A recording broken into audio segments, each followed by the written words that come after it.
तो छिंदवाड़ा में तो आपने देख ही लिया, आप सिवनी की तस्वीर देखिए, दूल्हे राजा और दुल्हन दोनों ही मतदान केंद्र पहुंचे और दोनों ने ही वोट डाला है। तो इस तस्वीर से आप ये समझिए कि चाहे आप कोई भी जरूरी काम कर रहे हैं, लेकिन अगर आप अपने इलाके में हैं तो वोट जरूर डालिए। शादी के बाद सीधे मतदान केंद्र, घर की बजाय मतदान केंद्र पहुंचे दूल्हा दुल्हन और उन्होंने वोट डाला।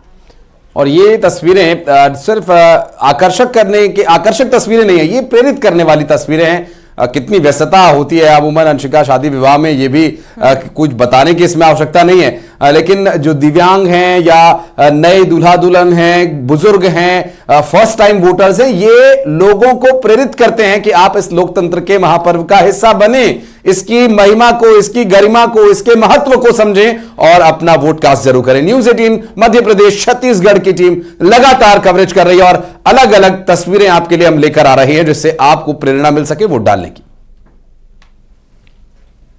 जा रहा है, लोकसभा चुनाव के लिए वोटिंग की जा रही है। भारत के प्रत्येक नागरिक का कर्तव्य है कि भारत देश को परम वैभव पर पहुंचाने के लिए राष्ट्र निर्माण में अपना योगदान दे और एक वोट देकर अवश्य अपने इस राष्ट्र निर्माण में आहुति दे। भारत के प्रत्येक नागरिक का कर्तव्य है कि वोट अवश्य दे। मैं भी अपने विवाह के उपरांत पहले अपने घर पहुंचने से पहले ये डिसाइड किया कि पहले जाकर वोटिंग करना है, ताकि तो दूल्हा साहब को आप सुन रहे थे जो अपने घर जाने से पहले मतदान केंद्र पहुंचे और उन्होंने कहा कि सारे काम एक तरफ, लेकिन वोट भी बहुत ज्यादा जरूरी है, तो उसे कैसे छोड़ सकते हैं। वोट डालना बहुत जरूरी है और हम यही अपील करते हैं बाकी लोगों से भी कि वो भी पहुंचकर वोट डाले। तो नई नवेली दुल्हन भी यहां पर, और केदार कश्यप की तस्वीर आप देख रहे हैं, केदार कश्यप भी वोट डालने के लिए पहुंचे। सुबह से ही कई बड़े दिग्गज चेहरे, कुछ प्रत्याशी जिनकी साख आज दांव पर है, वो भी सुबह सुबह दर्शन पूजन के बाद वोट डालने के लिए पहुंच गए हैं। क्योंकि गर्मी का मौसम है, ऐसे में आधे से ज्यादा शहरों में वोटिंग प्रतिशत इसलिए भी बढ़ रहा है क्योंकि दोपहर के वक्त में लोग नहीं चाहते कि ज्यादा धूप है और मौसम बदलता है, गर्मी का मौसम होता है, इसलिए लोग नहीं जा रहे हैं उस वक्त। सुबह सुबह ही लोग लाइनों में लग जा रहे हैं ताकि उनकी बारी जल्दी से आए और वो वोट डाले। आशीष, मौसम का भी हम कह सकते हैं कि एक बहुत बड़ा फैक्टर है यहाँ पर कि सुबह ही लोगों की जो भागीदारी है वो मतदान केंद्र पर ज्यादा है, वोट डाल रहे हैं। स्वाभाविक है अंशिका, और ग्रामीण क्षेत्रों के जो हमने बूथ्स की तस्वीरें सुबह दिखाई, हम 6 बजे से लगातार अपने दर्शकों तक ये जानकारी और सारी जो परिस्थितियां हैं बूथ में क्या कुछ चल रहा दिखाई रहे हैं। और वहां पर जो ग्रामीणों ने एक तरीका, उनका जो अपना एक पारंपरिक तरीका है कि वो सुबह 8 से 9 बजे तक वो अपना मतदान का जो काम है वो निपटा लेते हैं। लगभग सभी अपना काम निपटा करके फिर लौटते हैं और यही इस गर्मी में एक अच्छा तरीका है बचने का गर्मी से। बिल्कुल, और अभी लगातार वोट परसेंटेज भी हम आपको दिखा रहे हैं कि कहां पर कितने प्रतिशत तक मतदान हुआ। और बात करेंगे, शैलेंद्र पटेल साहब हमारे साथ जुड़ गए, कांग्रेस पार्टी से पूर्व विधायक हैं, किरण बघेल हैं, भारतीय जनता पार्टी के प्रवक्ता हैं, और इनसे बातचीत भी करेंगे इस वोट को लेकर के शर्मा जी भी हमारे साथ वरिष्ठ पत्रकार जुड़े हुए। सर, आपका भी बहुत बहुत स्वागत है। मेरी सहयोगी अंशिका भी आपसे सवाल करेंगे। शैलेंद्र, आपसे पहला सवाल यह रहेगा, अभी तक की जो वोटिंग है 7 सीटों पर, जिस तरह का अभी तक रुझान आप देख रहे हैं, वोटर्स में जो उत्साह देख रहे हैं, क्या देखते हैं, क्या भविष्य नजर आ रहा है, और इस वक्त लोगों के लिए क्या संदेश देना चाहेंगे कि उन्हें क्या करना चाहिए? का एक महापर्व कहलाता है और ये हमारे अधिकार है, और हमारा देश प्रजातांत्रिक व्यवस्था से चलता है और हमारा वोट बहुत महत्वपूर्ण होता है। तो मेरा तो सबसे पहले आपके टीवी चैनल के माध्यम से तमाम दर्शकों से निवेदन है कि कृपया वोट जरूर डालें।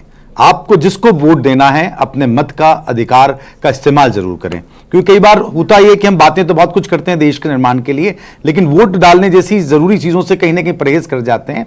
लेकिन हम निश्चित रूप से वोट डालें। और आज के इस परिस्थितियों में जो आज देश के माहौल हैं, क्योंकि मैं टीवी चैनल पे बैठा हूं तो ये तो नहीं कह सकता क्या है, लेकिन सबका आप अवलोकन करते हो अपने वोट को जरूर डालेंगे। देश को हमें किस जगह ले जाना है, महंगाई का स्तर क्या है, अगर महंगाई से निजात पाना तो हमें वोट नहीं डालेंगे उस तरीके से, या भ्रष्टाचार की बात करेंगे या रोजगार की बात करेंगे या किसानों की, इन तमाम बातों का एक हल होता है। क्योंकि जो हमारा प्रतिनिधि होता है जब वो लोकसभा में जाता है, जो देश का सबसे बड़ा एक स्थान होता है जहां पर हमारे देश की नीतियां बनती हैं, हमारा भविष्य बनता है, आने वाले 10 साल 20 सालों लोगों की योजनाएं बनती हैं उनमें परिभूत करने के लिए अच्छे लोग अगर जाएंगे तो निश्चित रूप से हमारा देश आगे बढ़ेगा, हम सब आगे बढ़ेंगे और एक बेहतर भारत बनेगा। बिल्कुल शैलेंद्र जी, के शर्मा जी भी हमारे साथ जुड़े हैं, वरिष्ठ पत्रकार के शर्मा जी। एज कंपैरेटिवली पिछले चुनाव के मुकाबले इस चुनाव में अभी तक वोट परसेंटेज ज्यादा है, कुछ कुछ सीटों की अगर बात करें, फायदा किसको होगा जब भी वोट प्रतिशत बढ़ता है? निश्चित रूप से जो फायदे की जो बात है, अधिक मतदान जो है विपक्ष के कहा जाता है, लेकिन कुछ समय से ट्रेंड बदला है क्योंकि लोगों में जागरूकता बढ़ी है, मतदान करने लोग पहुंच रहे हैं। प्रेरणा की जहां तक बात है तो नक्सल प्रभावित बस्तर के लोग जिस तरह से 12.2% मतदान हो चुका है 9 बजे तक, ऐसी स्थिति में ये कम प्रेरणा की बात नहीं है जो जान जोखिम में डालकर वहां मतदान केंद्र तक पहुंच रहे हैं। जहां पे नक्सली घटना हुई, इतनी बड़े 29 नक्सली मारे गए हैं, नक्सली बौखलाहट देखी जा रही वहां पे, ऐसी स्थिति में यदि मतदाता वहां तक पहुंच रहे हैं तो ये शहरी मतदाताओं के लिए एक बड़ी प्रेरणा की बात है। दूसरी ओर राजनीतिक रूप से गए तो कमलनाथ की जो स्थिति है वही आज बस्तर में आप देखिए, जो कवासी लखमा वरिष्ठ नेता वहां पे चुनाव लड़ रहे हैं कांग्रेस, दोनों क्या कांग्रेस की ये सीट बचा पाएंगे, एक बड़ी चुनौती है। दोनों के देखेंगे तो एक तरफ नरेंद्र मोदी के चेहरे की बात होती है, दूसरी ओर कांग्रेस की बात करें तो ये प्रत्याशी खुद अपने चेहरे को लेकर सामने करके चुनाव लड़ रहे हैं। बस्तर में कवासी लखमा वर्सेस नरेंद्र मोदी की बात कही जा रही है। इसके साथ ही विश्वसनीयता की बात है, न्याय की गारंटी की और मोदी की गारंटी, इन सब के बीच में जो महत्वपूर्ण बात बस्तर में आप देखेंगे तो गरीब मुक्त विकसित भारत की जो बात कही जा रही है, तो मुझे तो लगता है कि बस्तर की जनता गरीबी मुक्त के लिए मतदान करने जा रही है। वहां पे आवास की समस्या है, पेयजल की समस्या है, फ्लोराइड और जो आयरन युक्त पानी जो वहां पे मिल रहा है उसकी समस्या है।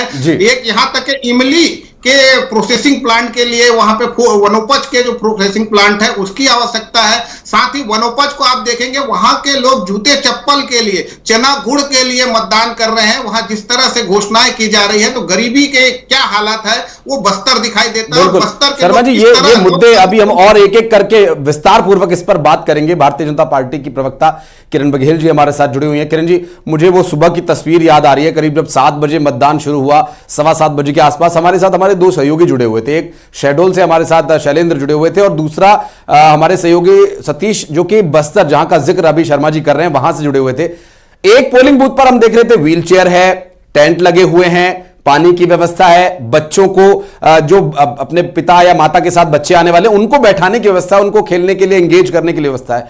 और दूसरी तरफ जब हम बस्तर की तस्वीर देख रहे थे किरण जी, वहां पर 3 किलोमीटर पैदल जो कंकड़ पत्थर वाले रास्ते हैं, नंगे पांव ग्रामीण चल करके वोट डालने के लिए जा रहे थे। वो आदर्श मतदान केंद्र है या फिर वो बस्तर का क्षेत्र जहां के 3 किलोमीटर नक्सलियों से जूझते हुए जान हथेली पर रखकर लोग वोट डालने के लिए जा रहे हैं? आपकी नजर में आदर्श पोलिंग मतदान केंद्र कौन सा है, पोलिंग बूथ कौन सा है?